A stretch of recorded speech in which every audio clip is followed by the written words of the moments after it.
Salamlar. Sizləri dərsimizdə xoş gördük. Mən Anar Həsənov. Bu gün sizlərə 23.06.2019-cu il tarixində blok imtahanlarına düşmüş riyaziyyat suallarının izahını verəcəm. Deməli, yeni bir layihəyə başlayırıq. Bu layihədə 2019-cu ildən başlayaraq blok imtahanlarının izahlarını sizlərə verəcəm. Və məqsədim sadəcə suallar izah etmək olmayacaq. Məqsədim həmin sualın, mövzusunun ən azı sizə sürətli qaydalarını təkrar etmək olacaq. Ona görə hər hansı bir qayda təkrarən yazanda, təzədən yeni bir qayda yazanda və yaxud da ki, onu qayda dəftərinizə yazın və öyrənin, əzbərləyin.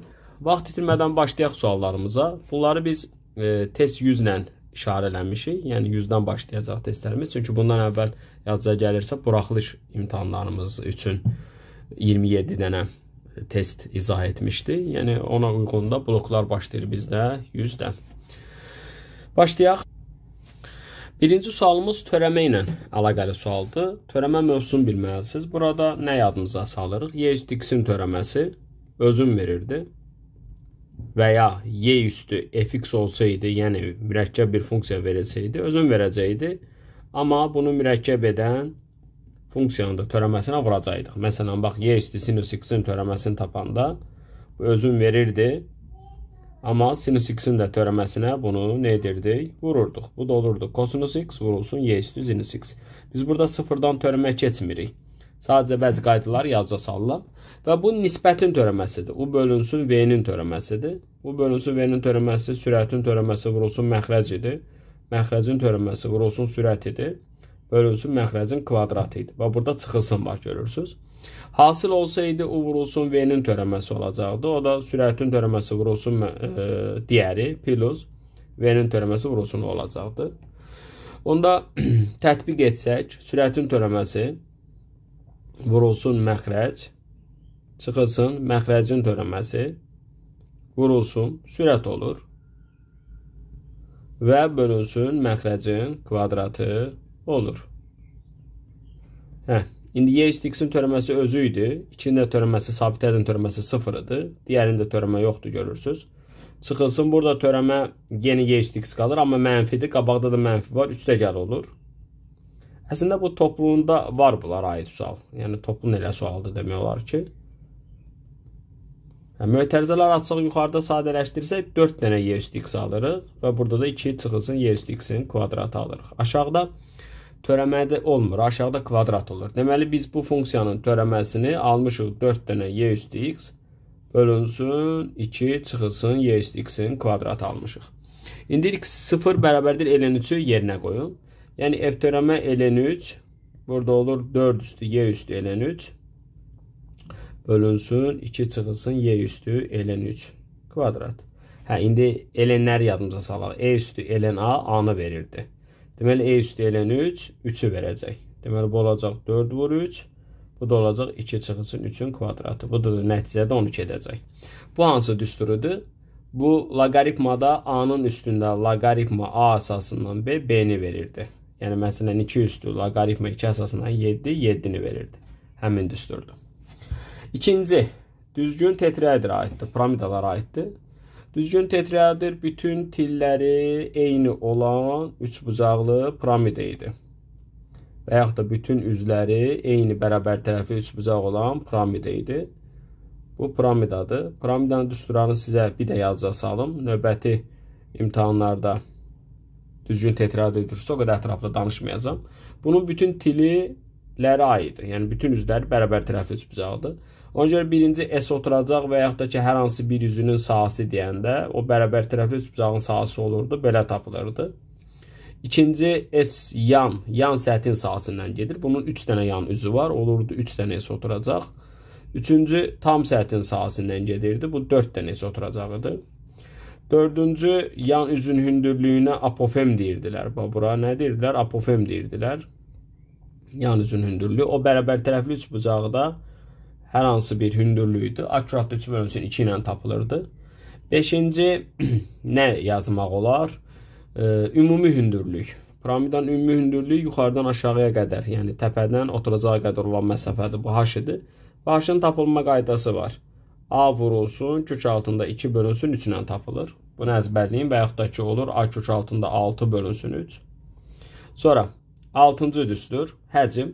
Həcmi də tapanda həcm düsturu 3-də 1-ə oturacaq vurulsun h olduğuna görə belə bir düstur alınır. Bu kök 2-dir. Burada bir üzünün xaricinə çəkilmiş çevrənin radiusu anlayışı var. Bir üzünün daxilinə çəkilmiş çevrənin radiusu var. Bunu da siz tanıyırsınız. Üçbucağın bərabər tərəfli üçbucağın daxilinə və ya xaricinə çəkilmiş çevrələrin radiusları idi. Düsturları yazın, əzbərləyin. A da tildir. İndi tam səhti budursa 4 dənə S oturacaq. A kvadratı kök altı 3 bölü 4, 25 kök 3'dür. Kök 3'lər və 4'lər getdi. A kvadratı 25 oldu. A-nı da nə tapdıq? 5. Tilini tapın deyil. Deseydi tillərin cəmini tapın. Neçə dənə tili vardı onun? 6 dənə tili vardı. 6-nı 5'ə vurardınız. Üçüncü sual. Üçüncü sual integral mövzusuna aiddir. Funksiyalarla hüdudlanmış fiqurun sahəsi nəyə aid idi? İntegrala aid idi. Bunu dərsi mənim kanalımda mövcuddur və açıqdadır. Hər kəs izləyə bilər. Deməli, birinci növbədə biz nə edirdik? Qrafik əgər çəkməyəcəkdiksə, bunların kəsikmə nöqtələrini tapırdıq. Tapanda da əgər 2 dənə kök tapıbsınızsa, bunun biri neçədir ki, harada səhv etdiyi görəsən. Bunu bu yana atanda çıx x qalır. Kökün biri olur -1, digəri də olur 2. Əslində bu belə bir şeydir. 4 çıx x 4 çıx x budur təqribən. X kvadrat çıx 2x plus 2-də y-i 2-də kəsir. Təpə nöqtədə 1-dir. Bu da belə bir şeydir. Bu da belə bir şeydir. Buranın sahəsini sizdən istəyir. İndi yadınızda saxlayın. İntegralda sağı tapanda burada bunların kəsikməsini tapırsınız. Yəni sağların bərabər götürürsünüz. Kəsikmə tapırsınız. 2 dənə nöqtə alanda o qrafikə çox da ehtiyac olmur. Onda sahə bərabərdir olur. Balacadan böyüyə, sərhəd boyunca. Bunların birindən də digərini çıxırsınız. Yəni elə bil A-dan B-yə y1 çıxılsın y2 dx olur. Səhv çıxanda siz onsuz orada integralı mənfi alarsınız. Saha integralın əksi olduğuna görə müsbət götürürsünüz. Çıxırsınız bunları. Və bunu hesablayırsınız. İndi bu nə olacaq? -1-dən 2-yə 2. Sonra plus x çıxılsın x kvadrat dx. İntegralda da yazacaqsalım qüvvətə görə integral necə tapılırdı? X üstəyinə görə integral qüvvəti bir bayda artırıb bölürdünüz qüvvətə. Amma 1 bölü x-də o mümkün deyil idi. Ona görə törəmənin tərsi olduğuna görə integral bu ln x-i verirdi. İndi burada necə olacaq? Yəni integral hesablanmaya görə. Bu 2x-dir. Çünki 2x-in törəməsi 2-dir. Burada qüvvəti bir bayda artırırdıq, bölürdük qüvvətə. Burada da qüvvəti bir bayda artırıb bölürdük qüvvətə. -1-dən 2. İndi x-in yerinə bir dəfə 2-ni qoyurduq. X-in yerinə də bir dəfə -1-i qoyurduq. Bunları bir-birindən çıxırdıq. Alınan nəticə verilən sahə olacaqdır. 4,5 yadımda qalıb. Ola bilər səhv qalıb. Bu hesablamanı axıra qədər aparmayacağım. Əslində yuxarıda qalandan o dərsi açıqdadır. İzləyin, öyrənin. Çünki orada fərqli suallar çox olur. Aşağıda qalanı çıxırlar. Yuxarıda qalan 4 çıx x-dir. Aşağıda qalanı çıxırlar. Bu -1, bu da 2-dir. -1-dən 2-yə yuxarıda qalandan aşağıda qalanı çıxdım, onu integralladım. Belə. Amma məsələn bax, bir funksiyanı x kubu versə, digər funksiyanı 4x versə, sən bunu sağların bərabərləşdirsin, x-ə bölməyəcəksən, tənlik həll eləyəcəksən. Biri 2-dir, biri -2-dir, biri 0-dır. 3 dənə kök alınır. 3 dənə kök alanda sən orada qarışdırarsan, səhv yazarsan. Ona görə mütləq şəkil çəkməlisən. Mütləq. Bax, kub belə idi. Sonra 4x-də təqribən belə idi. Buradan bunu seçək. Bir buranı istəyir, bir də buranı istəyir. Bu nöqtələr biri -2-dir, burası 0-dır, burada 2-dir. Əslində burada simmetriya var. Bu sahə ilə bu sahə eynidir. Onda bax s bərabərdir 2 dənə, buranı taparam. Birini tapıb 2-yə vuraram. 0-dan 2. İndi bax yuxarıda qalan kimdir? 4x-dir. Aşağıda qalan kimdir? X kubudur. Bu aşağıda qalan kimdir? X kubudur. Çıxaram bunun nəticəsini hesablayaram. Dördüncü, çoxluqlara aid olan sualdır. Çoxluların təbii ki burada kəsikməsi var. A ilə S-ni kəsişdirib, B ilə S-ni kəsişdirib, C ilə D-ni kəsişdirib. Onda necə olar? Deməli. Burada hansı variantdır? Birinci variant niyə deyil? Çünki seni çıxıbsa seni qaralamamalı idi. Seni qaralayıb. Orada S qalıb. Sonra S ilə. Burada cavabları, bu da bu Y variantıdır. Nə edir? Hamısını birləşdirir. Hər şeyi qaraladı. Bax, hər şeyi qaraladı. S ilə kəsişdirir. Bax, bu S ilə nə elədi? Kəsişdirdi. Bax, A-nı, B-ni, D-ni götürüb S ilə kəsişdirib. Ancaq S ilə olan hissələrdir. Ona görə Y variantı. 5-ci trigonometrik tənlikdir, amma bu belə deyək, sadə trigonometrik tənlik deyil. Siz burada nələr bilməlisiniz? Kosinus 2x-in düsturlarını bilməlisiniz. Kosinus 2x-in bir neçə düsturu var. Kosinus kvadrat çıxılsın sinus kvadratdır. Sonra kosinus 2x-in kosinusdan asılı düsturu var idi. 2 kosinus kvadratı alfa çıx 1. Bax, elə buradan alınırdı ki, 1 plus kosinus 2x gördüyümüz yerlərə yazaq 2 kosinus kvadratı x. Bu ikisi birbirini tamamlayır. Sonra kosinus 2x'in sinusdan asılı düsturu vardı. 1 çıxılsın 2 sinus kvadrat x idi. Ondan biz nə vaxt ki 1 minus kosinus 2x görürdük, yerinə 2 sinus kvadrat x yazırdıq. Bu ikisi də bizə xatırlatmalıdır. Onda nə edirəm? Bunları bir tərəfli yığıram, olur 2 dənə modul kosinus x plus 1 plus kosinus 2x. Kosinus 1 plus kosinus 2x gördüyüm yerə bunu yazacağım. Onda mənim tənliyim olacaq 2 modul kosinus x plus 2 dənə kosinus kvadrat x. İndi modul kosinus x-ə t desəm, onda bu olacaq t plus t kvadratı. İçini də attım. Onda t'nin biri 0 olur, biri də mənfi 1 olur. Bəs nəyə t demişik? Modul kosinus x-ə biz t demişik. Bu bir dəfə 0'dır, bir dəfə də mənfi 1'dir. Axı mənfi 1 ola bilməz, çünki modul olan bir şey mənfi ola bilməz. Aldıq kosinus x bərabər 0. Yəni modul 0'dırsa özü 0'dır. Kosinüsün də xüsusi halları vardı. 0 harda alırdı? Bir 90'da alırdı, bir də 270'də alırdı. Yəni üstünə də 180'in qatlarını gəlirdik. Deməli D variantıdır. Kosinüsün ümumi və xüsusi hallarını təkrar eləyin. Mən bunu sizə burada bütün hamısını təkrar eləməyəcəm. Çünki təkrar eləsək dərsimiz həddən artıq çox uzun gedər. Xüsusi və ümumi halların qayda dəftərinizdən təkrar eləyin. Məsələn, ümumi hal nəyə deyirdim? Kosinus bərabərdir 2'də 1 harda alırdı deyirdik. X bərabərdir mənfi müsbət ilk kök.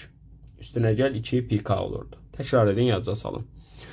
Amma modul kosinus x ola bilərdi, alardıq 2'də 1. Onda bunu necə həll edəcəkdik? Bunu kvadrata yüksəldəcəkdik 2 modul için və dərəcə azaldacaqdıq ki, bir dənə kökə gələk, çıxaq. Sonra buradan kosinus 2x'i tapacaqdik. Dərəcə azaltma düsturlarını da yadca salın. Kosinus kvadrat x 1 plus kosinus 2x bölünsün 2 idi. Sinus kvadrat x, bunun ikisinə də dərəcə azaltma düsturları deyirdilər. Bu ikisinə. Tangensdə sinus bölü kosinus olduğuna görə onu da oradan yazarsınız. Və əslində buradan alınan nəticədə, bu da buradan sinus kvadratı nəyə bərabər olur? 1 kosinus 2x bölü 2. Buradan da kosinus kvadrat x nəyə bərabər olur? 1 plus kosinus 2x bölü 2. Əla, 6-cı sual. Silsilə, ədədi silsilə. Silsilə qaydalarını bilməyiniz burada kafidir. Müxtəsər vurma düsturları ilə bunu yazıram. Kvadratlar fərqi A8 çıx A2 vurulsun A8 plus A2. Bərabər 9-12. Bunu uzun-uzun parçalaya bilərəm. Amma bunları çıxanda biz bilirik ki 6D qalır. Bu da indekslərə görə 10 eləyir. O da 2-dən A5 eləyir. Elə bir ki toplayın 2'dən olduğuna görə 2'dən A5 yazın. Amma məsələn belə olsaydı A3 10 elədi, 11 elədi, üstünə gələk 4'ü, 15 elədi. Bu 3'dən A5 eləyəcəkdi. 3'dən olanda 3'dən yazırsınız. 2'dən olanda 2'dən yazırsınız. İndi neyinir ki? D'də nə qədər də yox. Burada 12 vurulsun D, 19 vurulsun A5 yoxdur, D var. A5 D yoxdur. Buradan da D'ni tapanda 4 tapırıq. İndi bizdən A2'ni istəyir. Məsələn, A5'i verildiyinə görə bunu belə yazardım. Oradan tapardım. Amma ən yaxşısı nədir? A5'in A2'lə əlaqəsi. A2 plus 3'də idi. Yerinə qoyun. Bura 19'dur. A2 yoxdur. D'də nədir? 4'dür. 12'dir. Deməli, A2 nə qədər eləyir? 7. Bunu deyirəm də. Məsələn, A10'u A2 ilə necə yazırdım? Üstünə 8 deyərlərdim. Və yaxud da A17'ni A2 ilə necə yazardım? Üstünə 15 də gəlirdim. Bunları yazıda yavaş-yavaş salıram. 7-ci sual. Bu da testin sualıdır. Topluda var belə suallar. Bunun ən qısa forması nədir? Bunu uzun da yazmaq olar. Qısa forması nədir? Bunu mən diagonal boyunca çəksəm, qoy digər rəngindən götürüm. Onda diagonallar kəsişib kəsmə nöqtəsində yarıya bölündüyünə görə bu da yarıya bölünür. Və buralar olur 6-6. Onda burada 8 olduğuna görə və bura Pifagor teoremi yazsam, bura olur 10. Onda burada 10 daxil. Yəni diagonalımız nə qədər olur? 20. Bax, diagonal 20'dir. Bax, indi bunu burada qeyd edeyim. Diagonalımız 20'dir. Bura nə qədərdir? Burada hündürlüydür. Hündürlüyümüz də 8'dir. Onda sahə, üçbucağın sahəsini tapanda 8 vur 20 bölü 2 daha h bölü 2. Onda düzbucağının sahəsi də 2-dən onun qatı olduğuna görə 8 vurulsun 20 olur. Yəni S bərabərdir. Diagonal vurulsun təpədən diagonala qədər məsafə düsturu ilə bunu yazmaq olur. Bunu belə də işləmək olardı. Bura x desəydim, bura A-dır, bura 90'dır, bura x-dir, bura A-dır, bura 8'dir. Onda burada nə olacaq? X olacaq. Burada 12'dir. Proyeksiya qaydası. H-ın kvadratı x vurulsun y. X buradır, vurulsun y. Y də digəri idi. Düzbucağı da axı bura. Proyeksiya qaydası. Amma çox uzun gedər. Yəni ehtiyac yoxdur buna. 8-ci sual. 8-ci sualı necə yazacağıq? Buradan vuruqları ayıracağıq. A vurulsun, A çıxılsın B. Buradan da mənfi S-ni çölə çıxardacağıq. A çıxılsın B. Mənfini çölə çıxardığında işarələr dəyişilir. A çıxılsın B. Buradan da A çıxılsın S olur. A çıx B 3 verib, A çıxılsın S-ni də 4 verib. Buradan da nə qədər eləyir? 12. Növbəti sual 9. Bərabərsini ödəməyən. Bir şey bərabərsizlik verilir və deyir ödəməyən. Ödəməyən deyəndə nəyi nəzərdə tutur? Böyüdürsə kiçik bərabəri nəzərdə tutur. Bu nə əldə edirik? Ödəməmək budur. Onda 2x kvadrat çıx 7x plus 5 kiçik bərabər 0 olur. Biz də demişik ki kvadrat olanda vurğulara ayırın. Yəni A vurulsun, x çıxılsın x1, x çıxılsın x2 şəklində vurğulara ayırın və intervaldan həll edin. Əslində bunu vurğulara ayırmaya tez görünür. 1 kök 1'dir. Digər dəmsallara görə belə olur. Vədə doxuna düşsəm, biri 1'dir. Biri də 5 bölü 2, yəni 2,5'dir. Buna müsbət, buna mənfi, buna müsbət. Deməli düşür mənfi yerə. İntervallar üsulu. Qüvvət ki 1-dən o B oldu. İntervallar üsulu ilə həll eləməlisiniz. 0-dan da ikisi bərabər mənfi yer deməkdir. Bax, bura deməkdir. Orada tam ədədlər istəyir. Biri 1'dir, biri də 2'dir. Çevrə xaricinə çəkilmiş bərabər yanlı trapesiya. Deməli bir trapesiyamız var və bu bərabər yanlıdır. Və bizə nə verib? Oturacağa bir iki bucağı verib 30 dərəcə. Onda sahədən danışırsa hündürlüyü çəkəcəm. Onda bura h desəm 30'un qarşısındakı hipotenuzun yarısı olduğuna görə bura 2h olur. Burada 2h olur. İndi burada çevrədən danışır. Yadınızda saxlayın. Əgər dörd bucağının xaricinə çevrə çəkilsə, onun qarşı təpədə duran bucaqların cəmi 180 olur. Əgər dörd bucağının daxilinə çevrə çəkilsə, onda onun qarşı tərəflərinin cəmi bərabər olur. Daxilinə çevrə çəkiləndə də qarşı tərəflərin cəmi bərabər olması üçün bu 4h olur.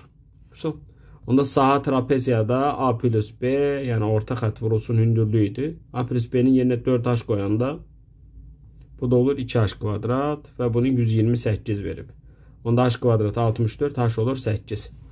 Yan tərəfini istəyir. Yan tərəf 2h-dır görürsünüz. O da nə qədər eləyəcək? 16. Müəllim xaricinə çəkilmişdir. Elə demir. Sənə deyir ki, bir çevrə var. Bu çevrənin xaricinə trapesiya çəkilib. Onda belə çıxır ki, bu trapesiya daxilinə nə edib? Çevrə çəkilib. Limit. Limitlər sonsuzluğa yaxınlaşanda biz həmişə demişik ki, bu ədədə bölün. Yəni burada 2 üstünə böləcəyik. Və limit anlayışında bura çox həddindən artıq kiçik olur. Çox kiçik olur. Çünki məxrəc B olanda kiçik olur. En sonsuzluqdur. En məsələn 1000'dir. 2 üstü 1000 çox böyük ədəddir. Onda bunlara biz 0 deyirdik. Cavab qaldı 1. Məsələn və yaxud da ki belə bir limiti yadca salım. Məsələn 2n kvadratı çıx 5n plus 7. 6 minus 3n plus məsələn 7n kvadratı. Bu limiti hesablamaq üçün biz nə edirdik? Sürətlə məxrəci n-in kvadratına bölürdük ki qüvvəti B olana bölün. Bölürdük ki nəyi yadımıza salaq? 1 bölənlər, 5 bölənlər, 7 bölən kvadratlar 0'dır. Çünki məxrəc çox böyük olanda bu 0'a yaxınlaşırdı. Cavab qalırdı 2 bölü 7. 12.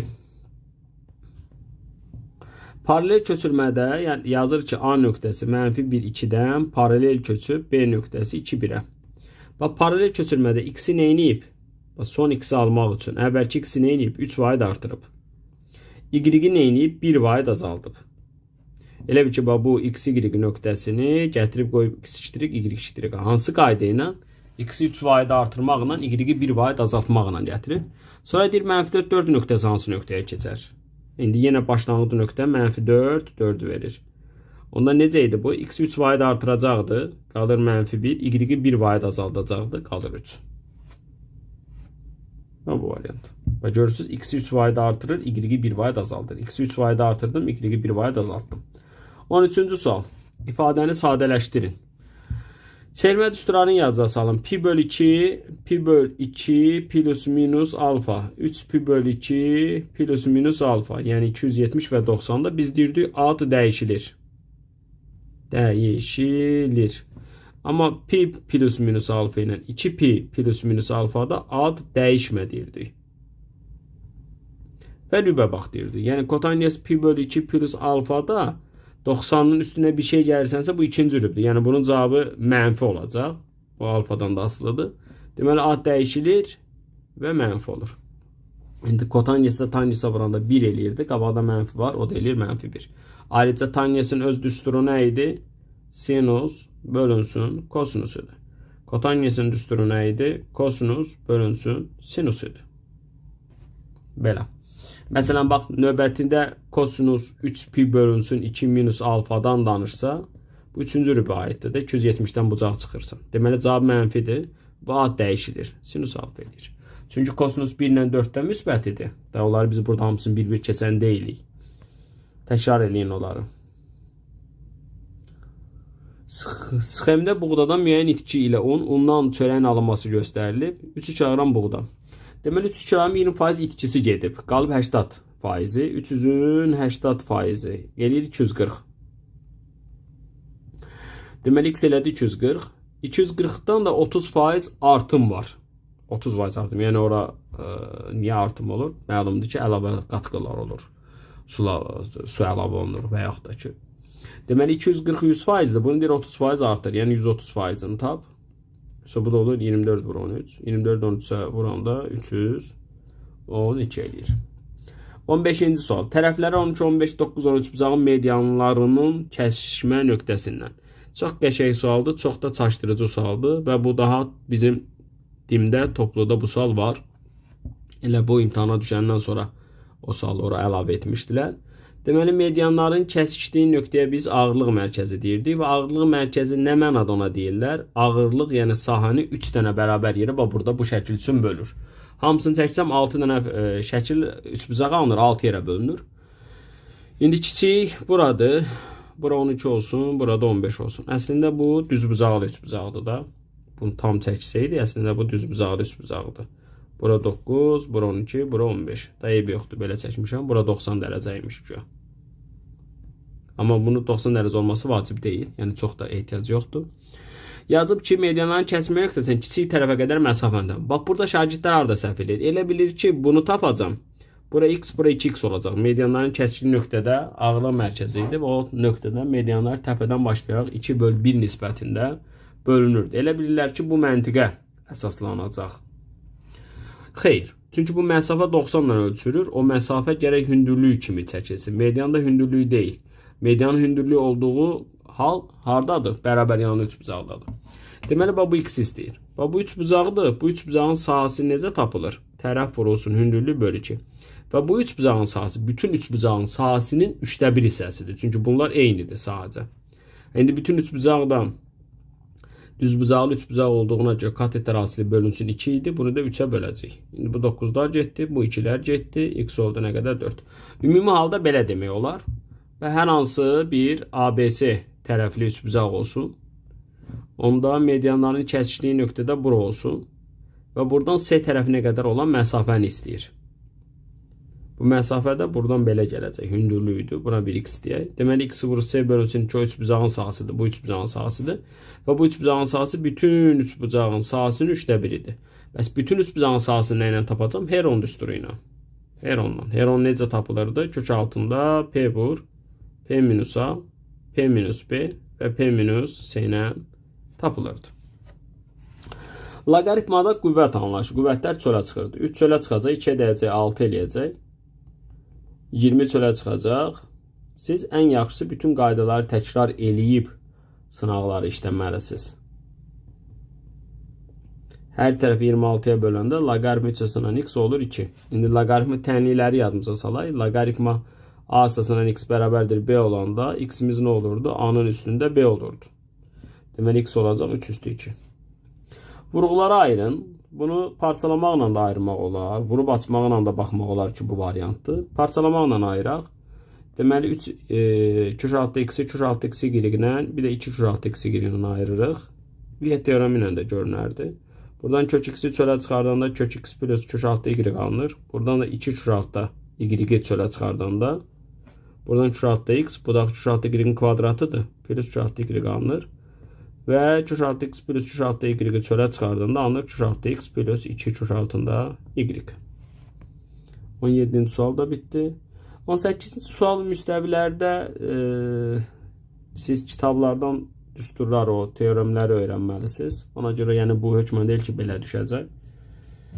Öz şagirdlərimə aiddir. Qaydaları oradan əzbərləyərik və analiz eləyərik.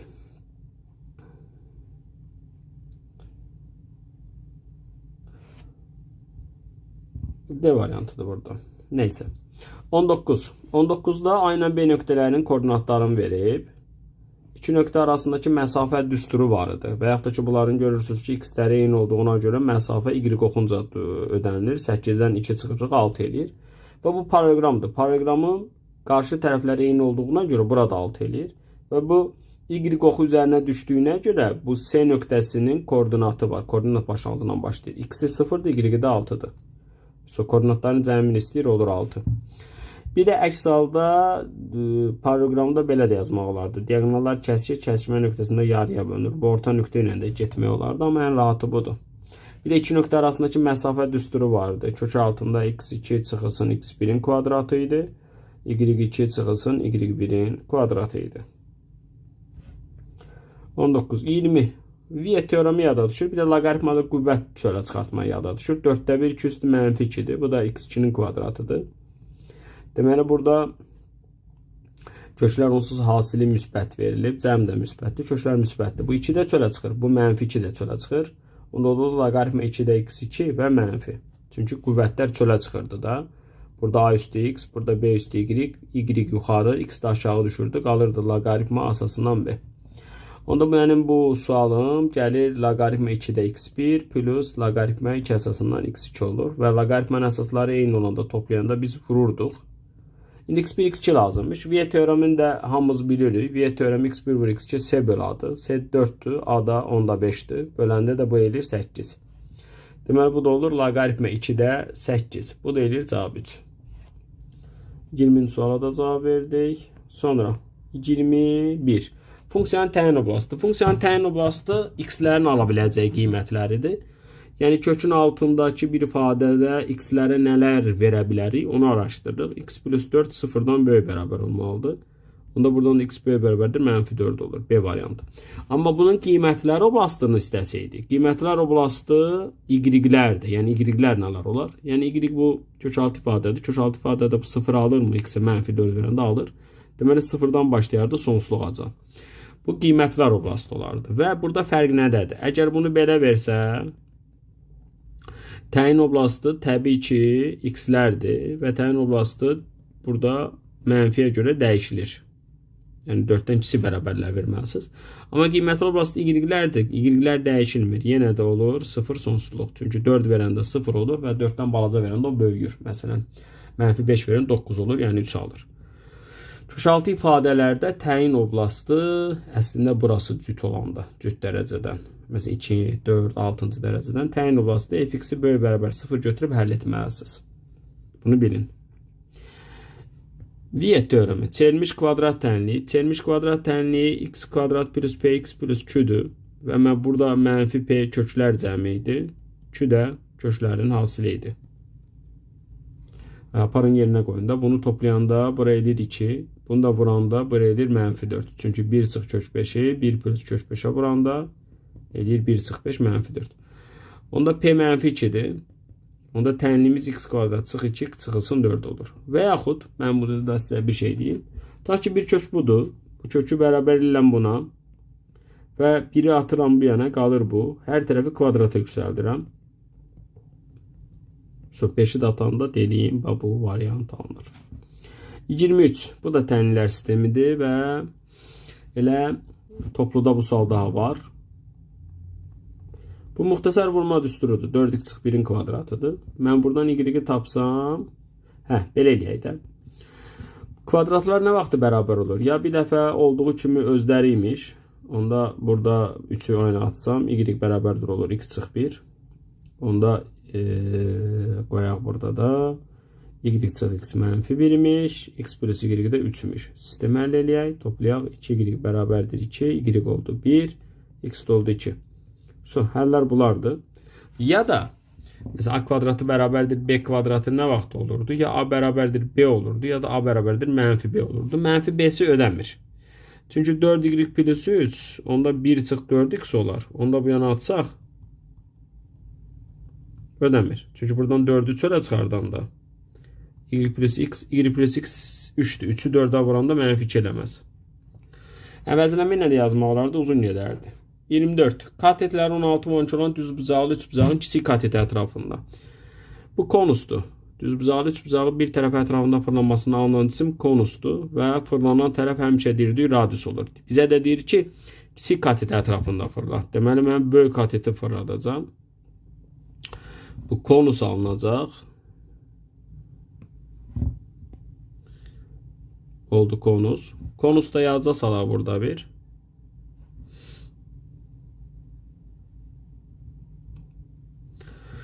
Bura doğranıdır. Bura oturacağın radiusuydu. Burada hündürlüyüdü. Konusun düsturları S oturacaq pi kvadratıdır. S yan pi r l idi. Elə doğran deyirdilər. Onun doğranı 20'dir. S tam səth. Oturacaq ilə yan səthi toplayırdıq. Dördüncü həcm. Həcm 3/1 pi r kvadratı h idi. Bir də 5-ci ox kəsiyin sahəsi vardı. Bunlar standart düsturlardı. Onlar da r h eləyirdi. Belə. İndi burada yazıb ki, yan səthinin sahəsindən neçə faiz azdır? Yan səthini tapaq, PRL-i tapaq. Deməli 16'nı 20'yə vurmalıyıq. Olur 320 pi və bu 100%'dir. Bir də oturacağın sahəsi. Oturacağın sahəsi pi r kvadratdır görürsünüz. Yəni 256 pi. Bu da x%. Buradan x'i tapın. Özdə nə qədər azdır deyir də. Neçə faiz, yox, neçə faizini təşkil edir. Buradan mənim 80% yadıma gəlir. Tənasib əlliyin 80% tapacağız. Kompleks ədədlər. Kompleks ədədlərdə i kvadratı -1 idi. i kubu i vurulsun i kvadrat yazırdıq. Bu da mənfi eləyirdi. i üstü 4 i kvadratın kvadratı olduğuna görə 1 eləyirdi. Qalan hallarda i-dəki idi. Yəni i dediyimizin mənası elə idi. Qalan hallarda qüvvəti 4'ə böləndə 4'ə bölünürsə zat 1 idi. 4'ə bölünüb qüvvətdə 1 qalırdısa, qalıqda 1 qalırdı. Qalıqda 2 qalanda bu i kvadratın verirdi. Bu mənfi idi. Qalıqda 3 qalanda i kubun verirdi. Bu da mənfi idi. Yəni 4'ün bölüb qüvvətləri yazacaqdıq. Bu qədər sadə. Bir də kompleks ədədlər z bərabərdir. A plus i vurulsun 5 şəklində yazılır. Onda mən burada 4'ə bölünür. Bura 1. Burada 4'ə bölünüb qalıqda 3 qalır. Burada 4'ə bölünüb qalıqda 2 qalır. Burada 4'ə bölünüb qalıqda 1 qalır. Onda bu 1 plus bu i kubu nə qədərdir ki? Mənfidir. i kvadratda -1'dir. Bu da i çıx 1. Bunu elə orta məxrəcə gətirsək, olur i çıx 1 minus i minus 1. Burada da i çıx 1. Burada yazaq davamın. Bu da eləyir nə? -2 böl i minus 1. Bunda da biz həmişə məxrəci qoşmasına vurmuşuq. Mən buraxılış layihəmi izləyənlər görübsünüz ki, orada biz en qədər bunları təkrar etmişik. Olur i kvadratı çıx 1. i kvadratı -1 olduğuna görə -2'lər gedir. Qalır i plus 1. İndi həqiqi hissəsini deyir. Həqiqi hissəsi nə idi? Deməli z-i almışıq 1 plus i. Z bərabərdir a plus i b yazılanda a'ya həqiqi hissə deyirdik. İ'sizə həqiqi hissə deyirdi. O da oldu 1. 25-ci sual da bitdi. Gəldi 26-ya. 26-da da elə toplu da var. AOC hər ikisində iştirak edir. Mən buna bir alfa desəm, gətirib burada yerinə qoysam, AB olur alfa çıx 36. Bu da olur alfa çıx 48. Bu üçün toplamalıyıq. Bu tam bucağı verdiyinə görə 360 eləməliyik. Deməli 3 alfa çıxılsın. Bundan bunu toplayanda 4, 84 bərabərdir 360. 3'ə bölün. Bura nə qədər bölünəcək? 28. Burada 120. Deməli alfa olacaq 148. Uyğunluğu müəyyən edin. Bunları müqayisə etmək üçün bunları eyni dərəcəyə gətirmək lazımdır. Deməli 3 ilə 2 var. 3 ilə 2 üçün 6'dır. Bunu 6'ya gətirmək üçün kvadrata vuramsa bu 4 eləyir. Bunu 6'ya gətirmək üçün kuba vurmalıyam. Bu da 27 eləyir. Deməli 27 ilə 4'ü müqayisə edəndə x y-dən kiçikdir. Deməli 2'yə A variantı uyğun gəlir. Burada yenə 12'yə gətirəcəyik. 12'yə gətirəndə 4'ə vuruq. 4 üstü 4 256'dır. Kuba 27. Deməli burada isə 256 27'dən böyükdür. Deməli buna da B variantı uyğun gəlir. Üçüncü kök altda 25 elə məlumdur ki, kök altda 5'dir. 5'in kvadratı yazanda buna C variantı uyğun gəlir. Burada da yenə 15-ci dərəcədən bərabərləşdirəcəyik. Bura 15 yazanda 5'ə vurdum. 3 üstü 5 243 eləyir. Buna 3 yazdım 15 elədi. 5'in kubu da 125 eləyir. Burada da deməli x y-dən böyükdür. Deməli buna da D uyğun gəlir. Burada da bu 8 və bu 64 də 8'in kvadratıdır. 2 ilə 8 ixtisar edir 4 qalır. Bunlar da bərabərdir. Buna da Y variantı uyğun gəlir. Gəldi 20. Gəldi situasiya suallarına. Bu situasiya suallarında birinci qruplara ehtiyac olmayacaq. Yəni birinci qruplara situasiya sualları düşməyəcək. Amma yenə də öyrənə bilərsiniz. Situasiya sualların sizlərdən asılıdır. Çox oxumalısınız. Düşünməlisiniz ki, nə istəyir. Deməli bu bir oxşarlığa aid sualdır. Düzbucaqlı üçbucaqda 90'lar varsa oxşarlığa da düşürdü. Çünki bura alfa desəydim, bura beta desəydim. İkisinin zəmi 90 olduğuna görə burada beta idi. İndi sualı oxuyaraq amma sadəcə hələ bunları tapaq. 16, 12 Pifagordan bura 20 eləyir. Onda bax alfanın qarşısındakı 12'dir. Alfanın qarşısında 24'dür. Onda elə bil ki kateti 2 dəfə artırıb. Onda belə çıxır ki 90 qarşısı 20 olanda 90'ın qarşısı 40 olacaq. 40 olacaq. Bura 24 qalacaq. Burada 32 olacaq. 2 kart. Burada da 12 qalacaq. Neysə. Bir də oxşarlığı yazıca salın. Belə deyə bilərdik. A, C, B üçbucağı oxşardır. Üçbucaq. A'da beta vardı. Burada beta Y'də idi. 90'da C vardı. Orada da 90 D'də idi. B. İndi məsələn ilk ikisini burada ilk ikisinə bölürdük. Son ikisini son ikisinə bölürdük. Birinci ilə axırıncını birinci ilə axırıncıya bölürdük. Yenə deyirəm, buraxılışdan çıxan şagirdlərsə sizlərin bu qaydalar yadınızda olmalıdır. Bir də uyğun bucaqların qarşısındakı tərəflərin nisbəti eynidir. Onu da yazıca sala bilərsiniz. Alfanın qarşısında 12'dir. Orada alfanın qarşısında 24'dür. 90'ın qarşısında burada 20'dir. Burada 90 qarşısında nədir? AB'dir. Bu AB'ni tapanda görürsünüz ki 40 olur. 2 dəfə artır. Nəysə, yazıb ki, iki qardaş ABC düzbucaqlı üçbucağını verib öz arasında şəkildə göstərilən kimi bölüb. Bütün sahaya kartof əkib birlikdə eyni məhsuldarlıqla 1000 kilogram kartof yığdılar birlikdə. Payına düşən kartofu kiçik qardaş hər birinə 10 kilogram, böyük qardaş hər birinə 15 kilogram olmaqla kisələrə böldülər. Tamam, buna baxarıq. Böyük qardaş özünü ADS sahəsi ətrafında hasar çəkdi. Bu hasarın uzunluğunu tapın. Bu hasarın perimetrini tapacağıq da. Yəni buranın uzunluğunu tapacağıq. 24, 24, 48, 12, 12, 24. Bunu nə qədər eləyəcək? 72. Perimetr tapdıq. Sonra yığılan kartof qardaşlar arasında öz ərazilərinin sahələrinə mütənasib bölündü. İndi sahə gəlir çıxır ortaya. Sahə nə idi? Katetlər asili bölü 2. Deməli bu kiçiyinin sahəsi 16 vur 12 bölü 2'dir. Bu da nə qədər eləyir ki? 6, 96. Buranın sahəsi eləyir 96. Bütün sahə nə qədər eləyir? 24 vur 32 böl 2. Bu da eləyir 12 vur 32. Bunu bir hesablayaq. Deməli bütün sahə də elədi 384. 384'dən biz 96 çıxmalıyıq. 96 çıxanda bura nə qalacaq? 8. 17'dən 9, 8. 288'də bura olacaq. İndi deyir ki, bütün kartof kiçik qardaşı necə? Yığılan kartof qardaşlar arasında öz ərazilərinin sahələrinə mütənasib bölündü. İndi bax, kiçik qardaşın sahəsi 96-dır. Böyük qardaşın sahəsi 288-dir. Bunların mütənasibliyi elə 96-ya bölünür. Burada bir dəfə bölünür, burada 3 dəfə bölünür. Yığılan kartof. Nə qədər kartof yığılmışdı? 1000 kilogram kartof yığılmışdı. Deməli bu 1000 kilogram bu mütənasibdən bölünüb. Onda bax 4x olub 1000 kilogram. Onda x nə qədər olub? 250. 25 yanında sıfır. Deməli bu kiçik qardaş 250 kilogram kartof yığıb, böyükdə 750 kilogram kartof yığıb. Son. Tapdıq. Kiçik qardaşlar neçə kilogram kartof düşüb? 250. Kartof yığılan kisələrdən təsadüfən ikisi götürülüb. İndi qulaq asın. Görə hələ neçə kisə vardı? Kisələrə baxaq. Deməli payına düşən kiçik kartofu kiçik qardaş hər birinə 10 kilogram.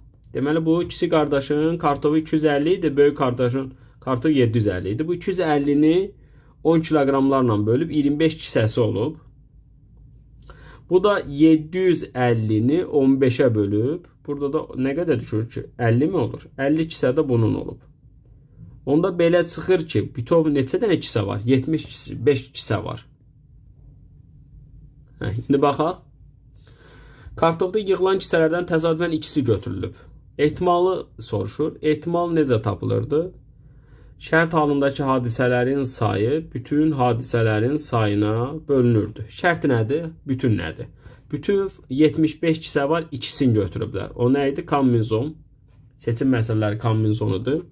İndi ki, kartof yığılan kisələrdən təsadüfən ikisi götürülüb. Yardım məqsədilə uşaq evinə göndərildi.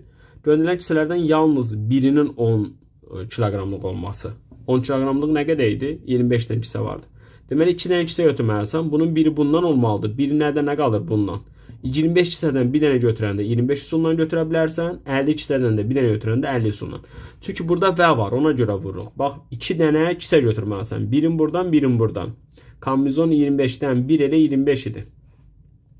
Yəni 25 kisədən istənilən birini neçə üsulundan götürə bilərsən? 25 üsulundan. Ehtimal da olur bu.